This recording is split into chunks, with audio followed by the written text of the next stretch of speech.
안녕. Udah jadi balik lagi sama Manda dan Opa dari sini. Jadi kali ini Opa kita akan membawakan sesuatu yang sedikit serius dan nggak seperti biasanya. Jadi kita akan membahas tentang hal-hal yang menyeramkan yang terjadi di Indonesia dan juga di Korea. Kayak gitu. Jadi kita akan membandingkan hal-hal yang menyeramkan yang ada di Korea dan ada di Indonesia. Jadi buat kalian yang belum tahu tentang channel Living Korea adalah channel tentang all about Korea yang akan membahas tentang makanannya, budayanya, hiburannya, dan everything about Korea. Kayak gitu ya Opa ya. Jadi Opa, ada beberapa kasus yang terkenal yang menyeramkan. Jadi scary. Oh ya. Kayak gitu. Nah, contohnya kalau di Indonesia sendiri itu ada kasus namanya robot gedek. Opa, kalau misalnya aku bicara tentang robot nih ya Opa, yang ada di pikiran Opa tuh apa? Robot gedek. Robot. Biasanya robot adalah apa ya, salah satu mesin atau misalkan seperti itu kan. Tapi kalau di Indonesia ada namanya itu robot gedek. Ini adalah panggilan untuk satu orang yang bisa dibilang melakukan kejahatan yang lumayan serius. Kalau di Korea sendiri, Opa ada nggak sih Opa yang kira-kira kasus yang sedikit hampir sama? Ada, tapi hampir mirip. Tapi yang perbedaannya masih belum temu pembunuhnya siapa seperti itu. Tapi ini biasanya orang Korea memanggil apa ya? Salah satu kejadian itu namanya adalah Frog Boys. Oh, jadi kalau di Indonesia namanya adalah robot gedek, kalau di Korea terkenalnya adalah Frog Boys. Tapi bukan apa ya, anak frog. Oh ya, paham, bukan anak frog Bukan anak frog, tapi orang-orangnya memanggil Frog Boys. Tapi awalnya ini ada 6 orang, saya akan menceritakan tentang itu. Oke. Awalnya 6 orang mau cari apa ya, telur salamander. Telur salamander, tapi mereka cari telur frog. Tapi setelah itu mereka dibunuh. Oh, jadi sebenarnya bukan telur frog ya. Sebenarnya yang dicari pertama kali itu adalah telur salamander, ya kan, oleh 6 anak ini. Tapi ketika itu kejadiannya 6 orang ini hilang seperti itu. Ya 6, tapi soalnya bukan 6 orang. Hanya 5 orang hilang. Awalnya berangkat ke tempat telur salamander, 6 orang berangkat. Tapi 1 orangnya belum sarapan. Jadi dia lapar, jadi dia dulu pulang duluan. Jadi 5 orangnya dibunuh di tempat kejadian.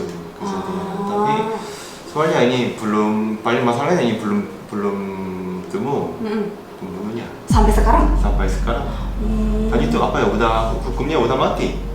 Maksudnya? Oh, aku dengar kalau di Korea itu apa ya, kasus pembunuhan kan itu ada masa kadaluarsa seperti itu ya. Itu gimana Pak? Bisa dijelaskan nggak? Biasanya yang seperti itu, yang hari ini saya, bukan saya, hari ini seseorang membunuh seseorang.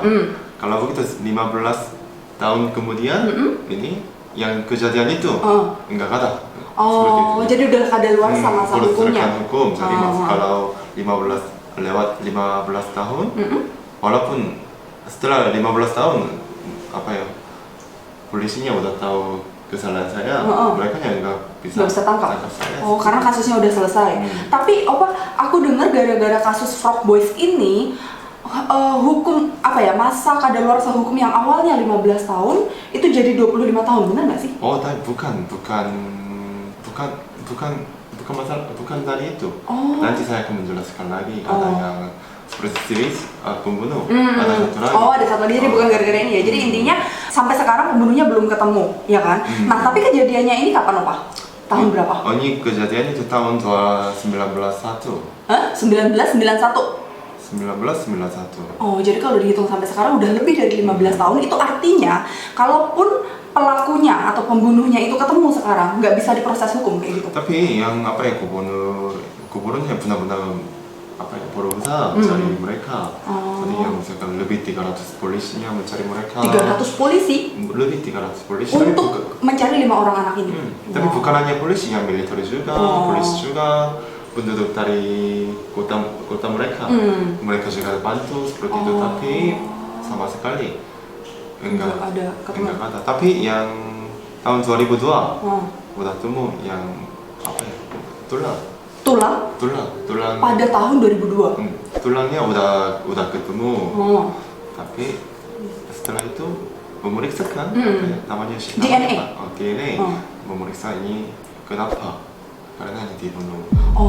Jadi disimpulkan bahwa si 5 anak yang hilang ini adalah dibunuh oleh si Frog Boys ini yang sampai sekarang belum ketemu identitasnya, betul? Ya betul. Jadi yang pembunuhnya sekarang masih hidup atau udah meninggal belum tahu. Belum tahu sampai Dan sekarang. itu yang satu orang kan, satu orang yang mau makan, jadi pulang duluan kan. Ya, dia juga belum tahu kabarnya apapun. Jadi sampai sekarang dia menutup diri lah ya istilahnya, nggak mau dipublis dan nggak mau diwawancara atau apapun.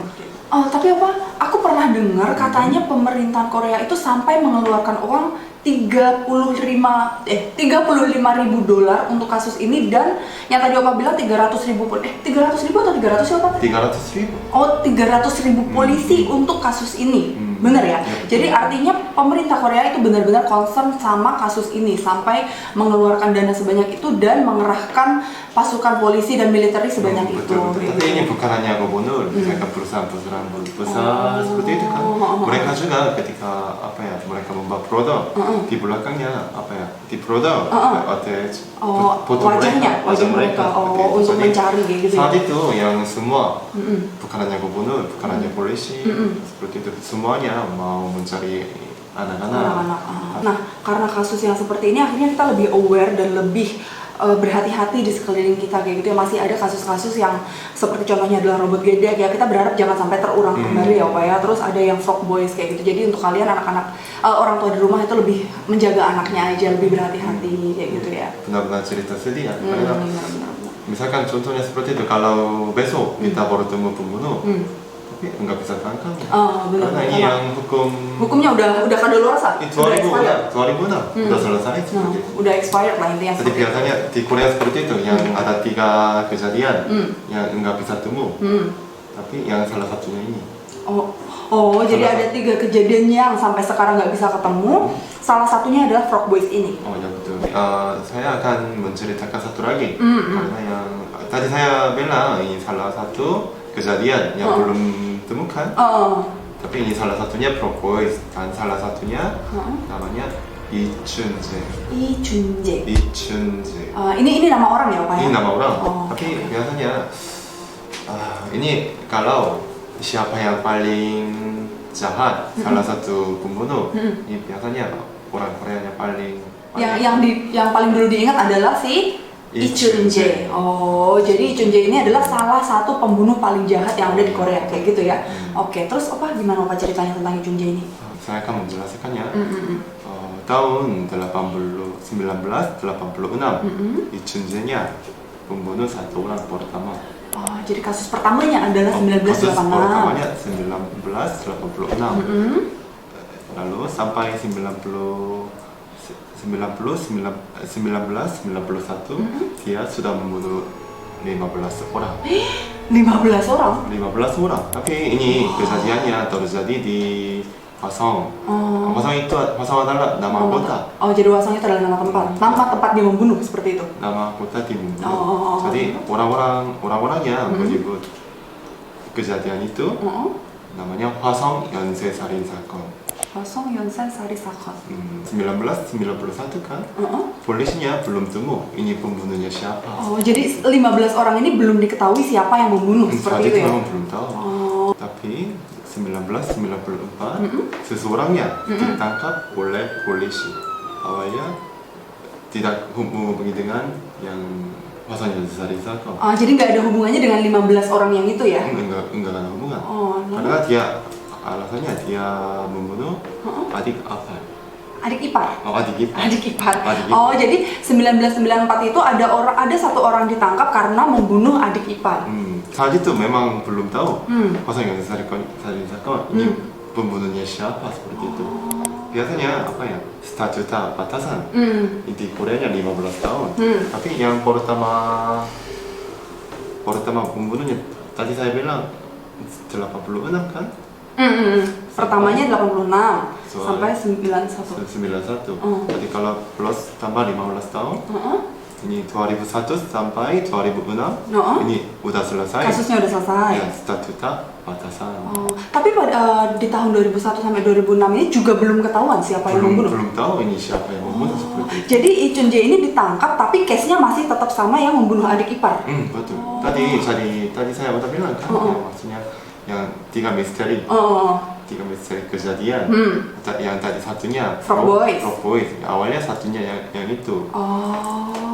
Jadi yang kita yang 2018 pun kita menganggap yang Hwaseon Yonsari sakon itu belum temu seperti itu. Wah, jadi sampai tahun 2019 pun merinding, Opa. Jadi itu belum ketemu siapa pembunuh 15 orang ini. Oh ya betul. Tapi sekarang kan kita sekarang udah tahu nih kalau pembunuhnya itu adalah Lee Chun Jae. Itu ketahuan di tahun berapa, Opa? Tahun 2019. 2019. Karena yang saat itu kejadian ketika terjadi kejadian itu apa teknologi DNA yang apa ya cara polis juga enggak seperti itu kan enggak seperti sekarang. Jadi 2019 yang polisinya apa sesuai udah cari sesuai DNA-nya sesuai dengan Lee Chun Jae. Jadi korban yang 15 orang itu ada yang salah satunya ketemu dan sesuai dengan DNA Lee Chun Jae. Jadi pada tahun itu ketahuan bahwa si Lee Chun Jae Lee Chun Jae yang membunuh di kejadian Hwaseon kayak gitu. Betul. Wah. Tapi case-nya sudah selesai kan, Opa? Maksudnya ya tadi Opa bilang kan ada 15 tahun selesai seperti itu. Jadi gimana tuh, Opa? Tapi gara-gara itu apa ya statuta batasan ya lebih perpanjang. Jadi yang aku dengar ini ya, katanya awalnya 15 tahun, tapi karena satu kasus, hukum di Korea itu diperpanjang jadi 25 tahun. Oh ya betul. Perpanjang. Jadi ini gara-gara kasusnya Lee Chun Jae. Gara-gara Lee Chun Jae. Jadi apa ya saat itu 2019 kan Lee Chun Jae-nya setuju dia membunuh dia membunuh orang-orang di Hwaseon. Jadi maksudnya Hwaseon Yonsari sakon itu kan gara-gara dari dia juga setuju. Jadi dia mengakui pada tahun 2019 itu dia juga mengakui bahwa dia yang membunuh seperti itu. Tapi yang sedikit anehnya dia polisinya hanya temu 5 kasus. 5 kasus? 5 kasus. Sisanya belum temu. Sampai sekarang pun? Sampai sekarang. Wah, tapi gara-gara kasusnya Lee Chun Jae ini hukum di Koreanya jadi lebih diperbaiki seperti itu ya, Pak ya. Jadi meskipun ada kejadian yang ini bisa dibilang benar-benar mengerikan ya. Bahkan sampai sekarang ini masuk di salah satu case yang paling terkenal di Korea. Kayak gitu kan ya. Menurut saya cerita yang paling scare itunya ketika Lee Chun Jae ketika di jail kan dia udah bertemu keluarga korban. Tapi dia bilang seperti itu. Dia tidak tahu kenapa membunuh orang. Tidak tahu alasannya apa, kenapa dia membunuh orang. Tapi hanya korbannya tidak perlu itu seperti itu. Intinya maksudnya seperti itu. Kalau korbannya enggak bertemu Lee Chun Jae, mereka bisa masih hidup seperti itu. Jadi sampai sekarang pun intinya dia seperti nggak menyesal ya, nggak regret melakukan pembunuhan itu. Jadi ketika ditanya oleh keluarga korban, dia juga hanya menjawab ya berarti orang itu nggak beruntung seperti itu kan. Jadi kalau di Indonesia ini dipanggilnya adalah pembunuh berdarah dingin. Seperti itu. Jadi ini seperti nggak ada menyesal. Itu tadi kasus yang ada di Korea, ada Frog Boys, ada Lee Chun Jae. Mungkin nanti katanya kan ada 3 nih. Mungkin nanti kalau ada satu lagi kita bakalan cerita lagi ya gitu ya, Bapak ya. Kalau maksudnya jelaskan saya kurang. Movie juga ada. Movie? Ini ada movie-nya? Movie ada. Namanya Sarin의 추억. Nanti coba cari Google ya. Ini apa ya? Direkturnya? Ada udah pernah nonton Parasite? Parasite. Direkturnya sama. Jadi ini karena begitu terkenalnya dan begitu famousnya sampai dibuat movie-nya yang direkturnya itu sama dengan direktur Parasite gitu ya. Oke, jadi kalau kalian yang penasaran dengan cerita lengkapnya bisa nonton movie yang nanti kita akan sebutkan movie-nya apa. Jadi sebenarnya hari ini kita menceritakan tentang ini untuk lebih melek aja sih bahwa di sekitar kita itu masih ada kasus-kasus yang seperti itu kayak gitu. Semoga cerita kita ini berguna buat kalian dan apa ya namanya menambah wawasan kalian tentang kasus-kasus yang ada di luar sana kayak gitu ya Opa ya. Oke, jadi cukup sekian aja Living Korea kali ini. Jadi kita akan menghadirkan konten-konten yang seperti ini lagi. Jadi kalian tetap pantengin terus Living Korea. Annyeong. Kenapa tiba-tiba dingin ya? Sedikit menyeramkan ya.